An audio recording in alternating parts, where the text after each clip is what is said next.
እንደምታውቁት የወሩ መጨረሻ እያንዳንዷን እንቅስቃሴ እያነፈነፋችሁ መከታተል አለባችሁ። እንግዲህ በወራ መጨረሻ በቀን 26 ትልቅ የሚባል ሬስቶራንት ገብቷል ተጠርጣሪ። መቼም ሊያርፍ ነው እንጂ የሚሆነው ሊበላ አይሆንም፣ ሊያዝ አይሆንም። ካዘዘ አለቀ። እያየሁት ነው። ኧረ አለቃ ጨበጨበ። መቼም ቢንቢ እየገደለ ነው የሚሆነው እንጂ መቼም ያዘኝ ነው። ማጣች አስተናጋጁ። አለቃ እየሰሙኝ ነው።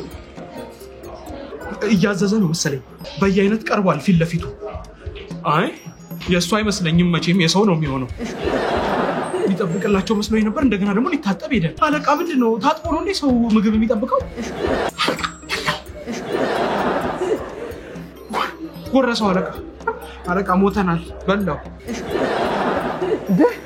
ጭራሽ በቀን 26 ሰው ሁሉ ላብላብ በሚልበት ሽቶ አውጣ ተቀባይ። እቺ ራሱ ተጠርጣሪዋ ናት አለቃ። እንዴ አለቃ አዲስ ጃንጥላ ወጣች። ልብሱ ምንም ያልታጠፈ። እቺ ራሱ ተጠርጣሪ መሆን አለባት። እንግዲህ ተጠርጣሪው በልቶ ጨርሶ ግን ያው የሚከፍል አይመስለኝም። በቃ እንግዲህ ሊሮጥ ነው የሚሆነው።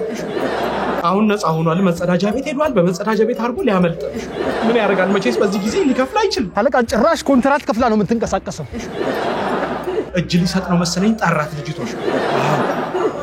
የሆነ ነገር እያላት ነው። አለቃውን ጥሪ ምናምን እያላት ነው። በቃ ወይ እቃውን አሰናዱ ምናምን እያለ ነው ሊያጥፍ። ሂሳብ መጣለት።